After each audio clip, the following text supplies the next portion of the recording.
It's the Locked On Podcast Network, your team every day.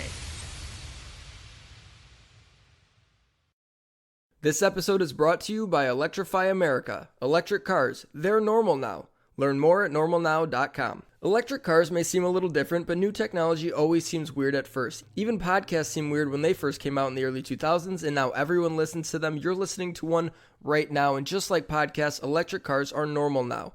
They have longer ranges, faster charging times, and now multiple models to choose from like sedans, SUVs, and even motorcycles, so you can find one that fits your life. Electric cars, they're normal now. Learn more at normalnow.com.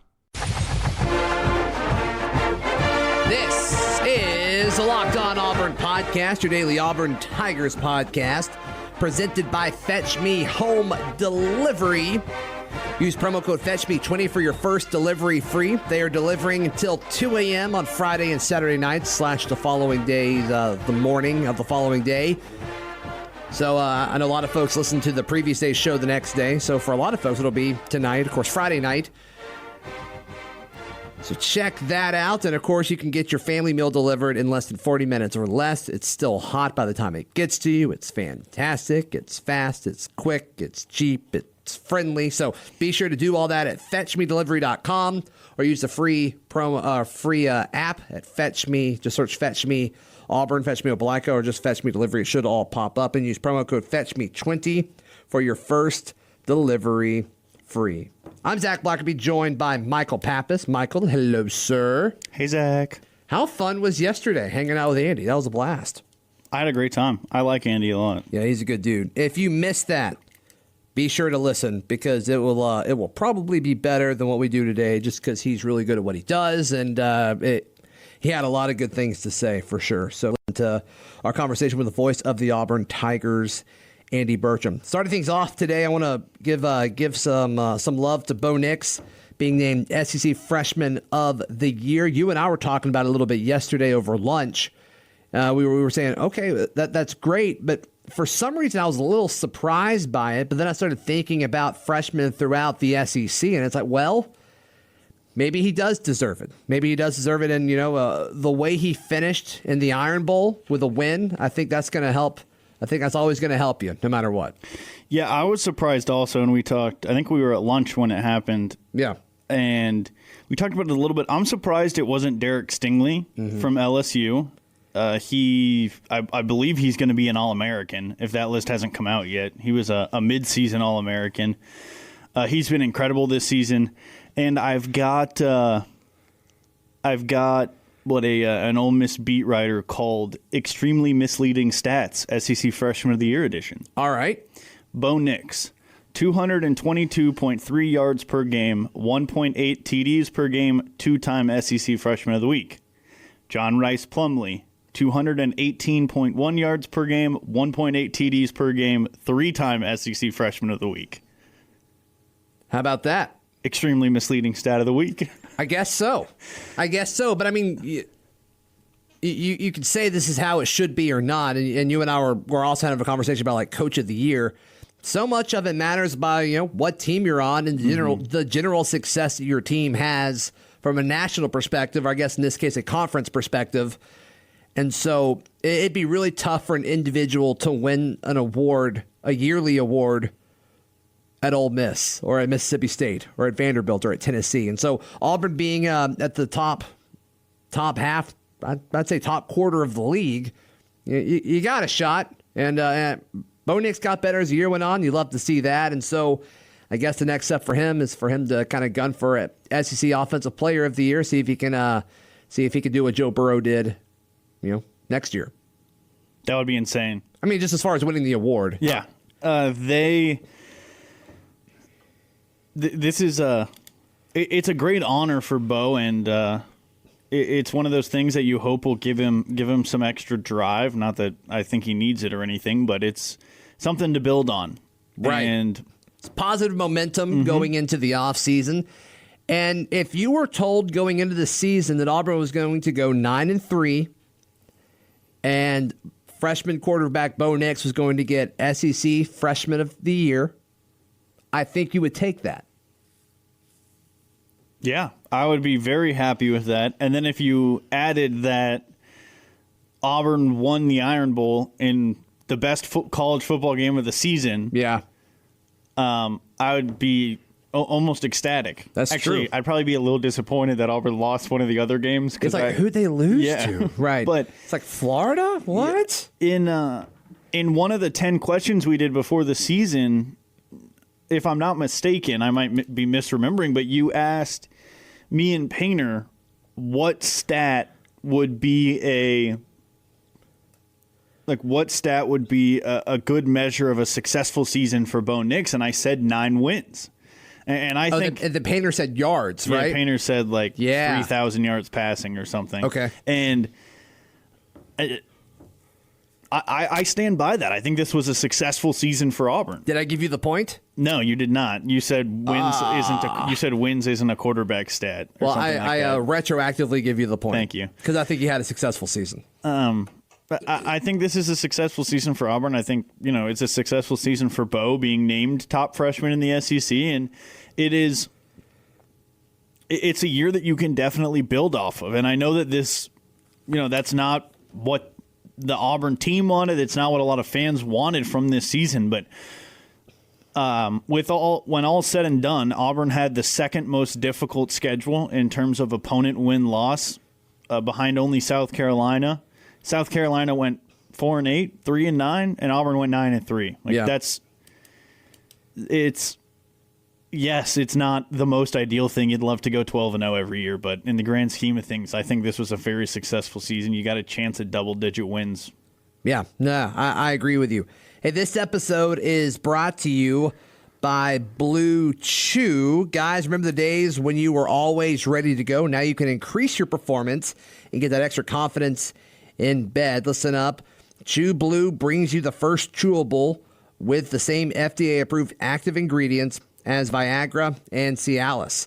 Blue Chew is prescribed online by licensed physicians, so you don't have to go to the doctor's office or wait in line at the pharmacy, and it ships right to your door in a discreet package. They're made in the USA, and since Blue Chew prepares and ships direct, they're cheaper than a pharmacy, and best of all, there's no more awkwardness. Right now, we've got a special deal for our listeners. Visit BlueChew.com and get your first shipment free when using our special promo code, CODE, C-O-D-E. Just pay $5 in shipping. Again, that's BLUEChew.com, promo code CODE to try it free. Blue Chew is better, cheaper, faster, and we thank them for sponsoring the podcast. Support for the Locked On Podcast Network comes from Manscaped, who is the best in men's below-the-belt grooming. Manscaped offers precision-engineered tools for your family jewels. 'Tis the season of jingle bells, but what about your jingle balls? Untrimmed pubes are a gift no one wants to give or receive. It's time to gear up and get yourself the gift of shaving this holiday season. I'm talking about the Manscaped Perfect Package 2.0. The last thing you want this time of year is to use the same razor on your face as on your stocking stuffer, unless you want to turn your sink red and your face green. That's why this revolutionary company, Manscaped, has redesigned the electric trimmer. Their Lawnmower 2.0 has proprietary advanced skin-safe technology, so this trimmer won't nick or snag your ornaments. It's also waterproof, so you can use it in the shower. The Lawnmower 2.0 comes inside their Perfect Package 2.0, which makes for the perfect gift this holiday season. 'Tis the season to Manscaped, so go get yourself, your dad, your brother, your friends, the best gift of all, the Manscaped Perfect Package 2.0. The Perfect Package also comes with 2 awesome smelling products, the Crop Preserver and the Crop Reviver, a 1-2 punch to keep your little drummer boys smelling fresh into 2020. Get 20% off and free shipping with the code LOCKEDON at manscaped.com. That's 20% off with free shipping at manscaped.com and use the promo code LOCKEDON. Clean up your nuts or Santa will roast them over an open fire. Your team Okay, let's get it. Locked on LSU, your team every day. Welcome back in to Locked On Bama. You're going to hear about it all week long on Locked On Buckeyes. every day. Monday through Friday. When it comes to the biggest stories, Everybody's talking, and we're not excluded from the mix. Everything that you could want from a post-game recap, we're going to do. They're far and away the number 1 team in the country. Winning at this point is the only thing that matters. It's going to put you in meaningful games later. you need to be locked on. Tua is the best of us. He is an incredible kid, immensely talented, and it's such a shame that his fairy tale ending was actually at the beginning. Wherever you get your podcasts. In the Apple Podcast app. Google Podcasts. Spotify. Hit us up with those 5 stars, and we're going to be here 5 days a week. 1 star for every day of the week.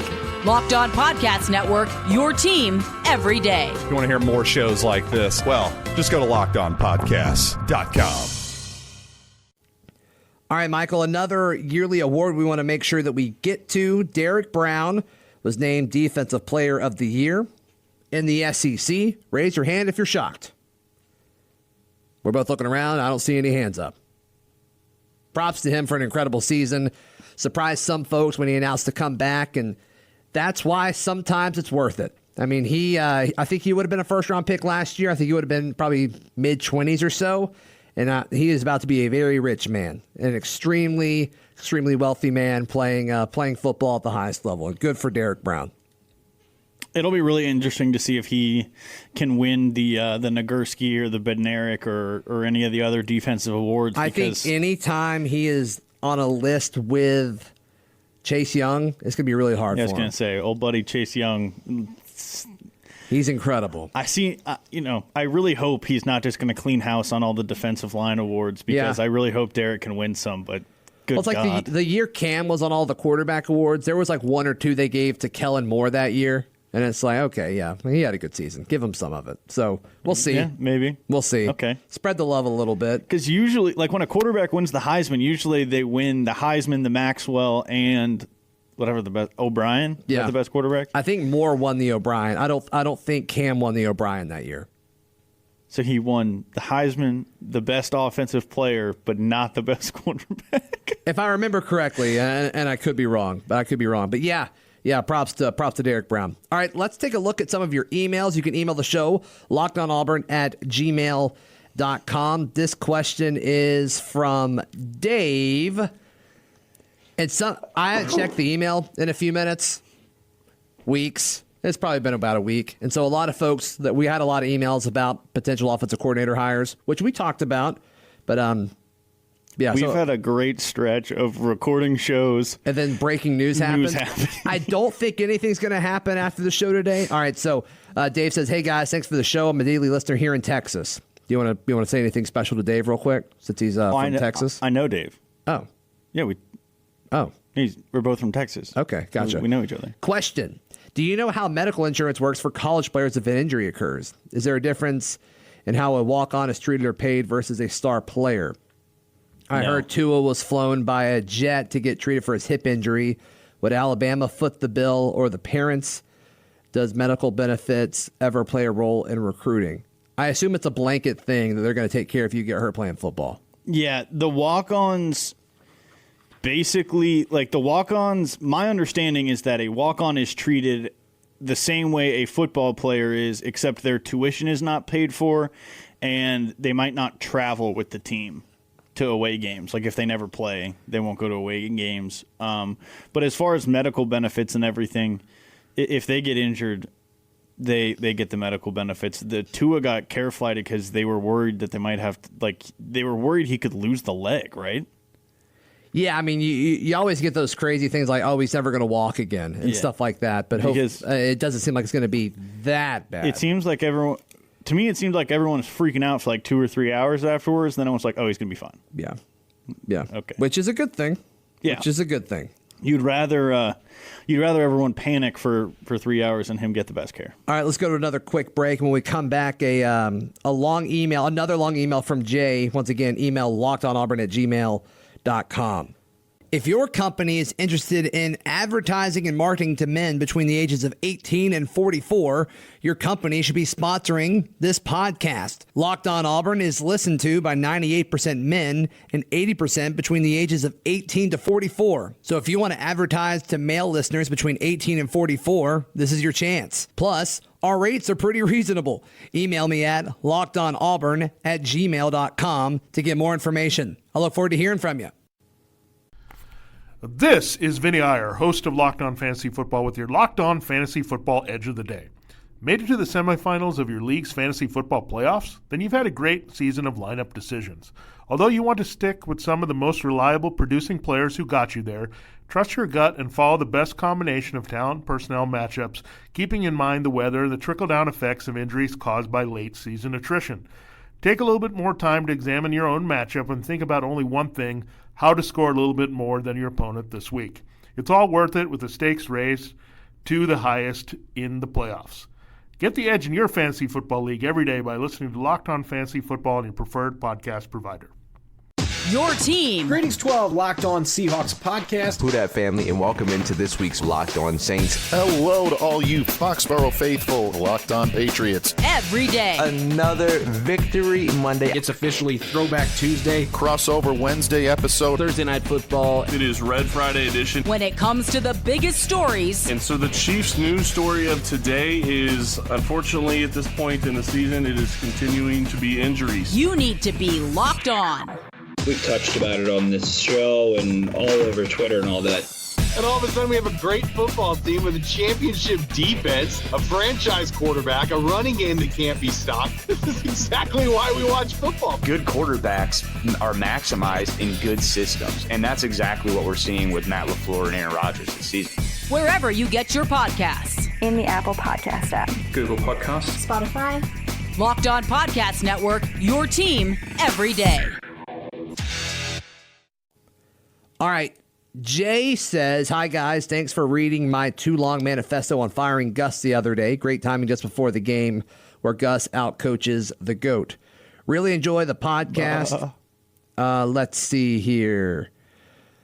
Listening to the show with the gentleman from Locked On Bama, I was taken aback on the idea that Gus or anyone else has some cap of winning capability. Typical Bama spoiled elitism, taking for granted that this thing they've got going is typical and sustainable forever. They have a great thing going. Saban is obviously a great coach and program manager. His ability to expand recruiting to a new level, leveraging a once in a 50-year or so, based on his reputation, the school's historic reputation, money, support. Okay. Congrats, but come on, congrats, but come on, any one of a number of coaches could achieve the same on-field success if they had that recruiting access and support at their school. At this point, I would include Gus in that. Bama's continued dominance is about the talent depth, not the on-field coaching. Heck, at this point, I consider Gus a much better game day coach than Saban. I would like to hear you guys sometime have a discussion on why Bama is Bama, why a similar program such as Texas has not been able to get back on that level. All right. Yeah, so I think I agree with you that Nick Saban's not the best game day coach. And I think there are a handful of coaches that are better. I think he's really good at building a program. And, just because Alabama used to be good, I think they have the same amount of access, at least when Saban got started there. I think he's built that up to have more access over the years. But him starting out at Alabama, I don't think it's that much different than, whenever a new coach starts over at Texas, during the slow rebuild that they've seemed to be doing for the last 10 years or so. But it's like Clemson has access now, and, Dabo didn't have that. They almost fired Dabo several years ago when he was just getting going. So I think Saban's done a great job building a program. I'm sure he knows what to do with boosters. And, you hear all this stuff about the Red Elephant Club. I don't know how much all that is true or not. But to say that, he has more access now than he used to is definitely true. He's winning because, I've called this before, I think Alabama football, I think they're like a bully. I think they're really good at beating teams they're better at. And then when somebody stands up to them and is able to physically, go blow for blow with them, they back down at the end. That's why Malzahn in the Iron Bowl, he kept saying, let's get to the fourth quarter. Let's get to the fourth quarter. Then he was asked about it afterwards. All right, coach, why'd you keep saying, let's get to the fourth quarter? Clearly it worked. What did you know? And he said, history. If you can hang with them for the whole game, they're probably going to lose it. And, not a lot of people can do that, but that's what we've seen in the past so far. So I think that answers the question, that's a big topic, and I don't want to devote a whole lot of time to it, because most people listening don't like Bama. We don't want to talk good about them just because I know folks kind of get perturbed when we do that. Do you have anything to add to that? I disagree with the idea that any coach with that much talent could win titles. most coaches will get one shot at a title, right? Maybe. I mean, look at Kirby Smart. They had their one shot at a title, and now they can't get back. Now, they might eventually, but it's been... You thought this year would be the year to do it. They can't get back. Ed Orgeron, this could be his one shot at a title. Les Miles, one title. Gus Malzahn, 2013. One shot at a title. Hadn't been able to get Jimbo back. Fisher, one shot at a title. It is the coaches that are truly showing themselves to be elite recruiters and elite on-field coaches. Now, Saban might not be the best anymore.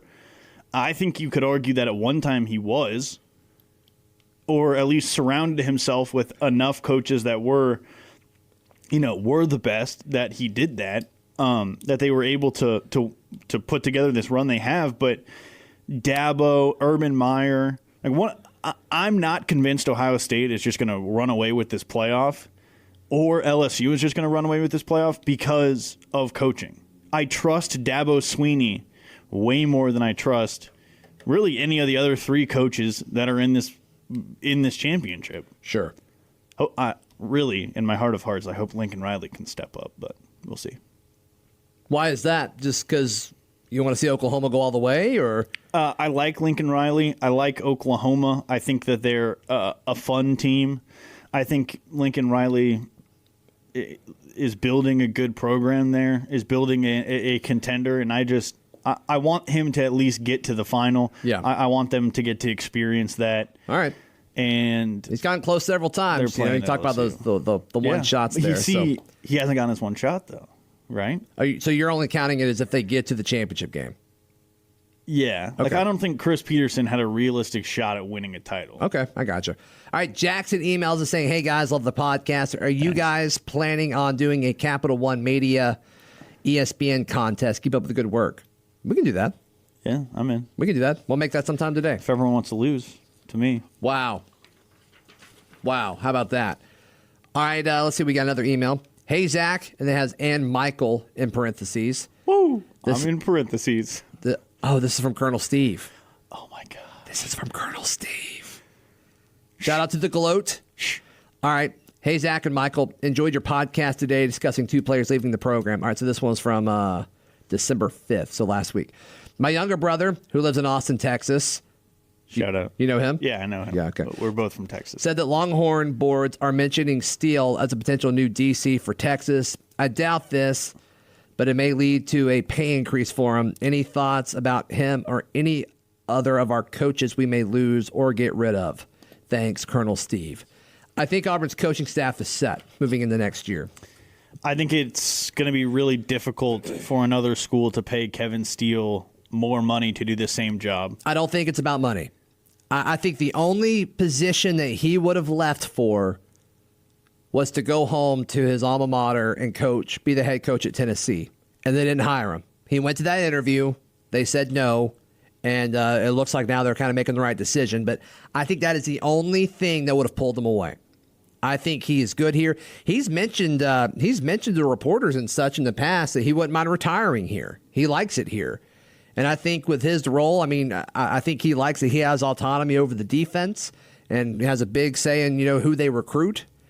And he's kind of gone through the rough parts of it now. Mm-hmm. It took him a minute to kind of get the personnel that he wants, and now he's got his guys and he's got his depth. I just don't see him leaving for an extra few $1,000s. I just don't see it. Because Texas could pay more, probably, if they really, really wanted him. I don't know, because Herman doesn't make that much less than Gus, and I don't know who their OC is. But it's Texas, though. Texas is going to they're going to find boosters. If Kevin Steele says, if you pay me $2.5 million to go out there, in theory, a group of boosters would step up to make that happen. That's probably true. So I don't think it's about money. You know what I mean? Maybe it is. Maybe I'm off on that. But it just seems like with the people that make those decisions and influence those decisions, it doesn't seem like $2.5 billion is that much to them, which is unfathomable to me. But yeah, if I had like $1,000, I'd probably poop myself. Yeah, I'm sitting here, reading these ads and stuff.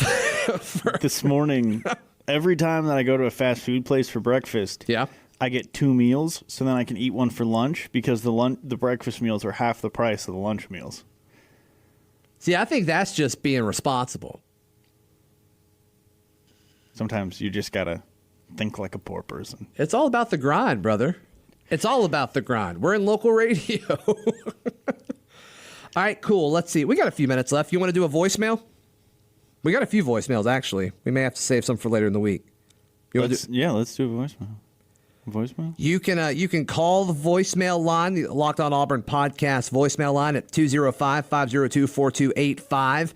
And hey, we're about over the next week or so, we're gonna pre-record a lot of podcasts to go up over the course of the week that I guess really the 2 weeks that we're off work, and I'll be in Ohio for a big chunk of it. I'll be able to record 1 or 2 while we're in Ohio, but if you could call and leave voicemails or email us questions that aren't super timely that we could use for those shows, it would help us out a ton.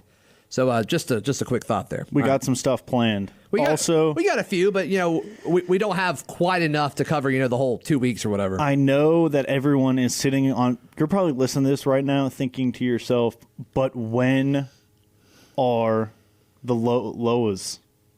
Locked On Auburn Podcast Awards? The LOPAs. The Lopas. I forgot the P. The Lopas. After the bowl game. After we get back from holiday break. How else would we bring in the decade? You know what I'm saying? I don't know. I have no idea. Yeah, I just can't comprehend a reality where that wouldn't be it without the Lopas. I guess we could do it on the 1st if you really want to ring in the new year. All right. Hey guys. All right. I always love starting with that one. All right. This is War Dam Randy. Hey Zach and company. This is War Dam Randy calling in from Bristol, Tennessee. On my way home from work, was listening to the podcast that you put out today. Gandered over at my Twitter and seen that we officially hired Chad Morris. Wanted to comment on that hire. I think that it is a awesome hire. I think the two coexist together on Auburn's offense very well. Yeah. I think it's a little bit different than past offensive coordinators, younger guys, with the keys being handed over, so to speak. I think they will gel a lot better than what people give them credit for, and I know the Arkansas fans are snickering, laughing, if you will, that we picked him up. But I really do believe that this is an awesome hire for Auburn. Looking back at his past offenses, not necessarily at Arkansas, but at Clemson, you have to like what the guy did with the talent that he had, and you can. I don't want to say that it's equal talent, but of equal proportion at Auburn. And I think that with his mind and with Gus's mind, both of them being offensive minds, along with Cody and the rest of the guys, I think they can put together a solid game plan, and it's really hard not to be optimistic for 2020. But wanted to comment on that hire, just seeing that he was hired while I was listening to the podcast today, and you guys keep doing an awesome job. We're all going to keep listening, obviously, and War Eagle, let's beat Minnesota. Awesome, thank you so much, Randy. My favorite part about that voicemail, Michael, was the mention of Cody. When he said Gus and Chad, and he said Cody, then the rest of those guys. I think that is an element that Auburn fans have kind of looked over a little bit. I think Cody's a bigger part of this offense as far as creating the game plan and the scheme than people let on. So I think that's interesting. He has labeled co-offensive coordinator. I know that's just kind of bump him up on the pay scale to keep him here, but I think that's something I like that Randy included that. This is a very minor part of it. As far as the hire, we talked about it with Andy yesterday, voice of the Auburn Tigers, and it just makes sense. It makes sense with their relationship. I think Gus is going to let him call plays. I think he's going to come in, and that's just kind of where I'm sitting right now based on my gut. But I think that he's just going to be able to come in, and I think Gus is going to give him the keys. I really do. And I think that's good for this team. This team needs a little something fresh. Their ideas are similar. I'm curious to see how their terms and how things are defined are as far as DeBow and Seth and Schwartz and the whole returning offense Are they going to have to learn new terminology for everything? And, some coaches come in and they adapt what they think to what they already know. So that'll be interesting to see. I'm curious how much of that will get us a peek behind the curtain on. But I think, I agree with Randy. Great hire. I agree. It is a great hire. But and I hope Bo trusts him. I hope Bo has seen what he's done with other quarterbacks. Bo seems extremely coachable. Yeah. I think that is one of the best traits about Bo. I mean, he's a coach's son, so it makes sense. So I think so. I think Bo will trust him. That's a good point to bring up, though. And so hopefully he can look at his track record and see what he's been able to do with different quarterbacks and how they've improved. I'll be interested to see if Gus does give play calling to Chad Morris. I don't think he will. I tweeted out this table last night, and I think some people liked it, so that's fun. I hope I can do some more things like that to tweet out. But Auburn's offense had the second largest improvement from 2018 to 2019. They got over 3 points a game better on average, which doesn't seem like a lot, but it's a field goal, and Auburn was in a lot of close games this season and last season where a field goal would have really mattered. Yeah. They were only behind LSU, whose offense got 15 points better. It's wild. Joe Burrow is crazy this year. Whatever they're paying Joe Brady, it's not enough. It's not enough. Oh, my mom liked my tweet. That's awesome. I retweeted you, and the show retweeted you. I appreciate that. Sweet. Michael, where can people find you and hear you and see tweets about your spreadsheet? Follow me on Twitter at CouchPaptato. I'll be on the lunch break tomorrow for a segment. I don't know what time. Okay, sweet. I'm on Twitter at Z Blackerby. The show is on Twitter at Locked On Auburn. And follow the network's college page at Locked On College. This has been another edition of the Locked On Auburn podcast. It's the Locked On Podcast Network, your team every day.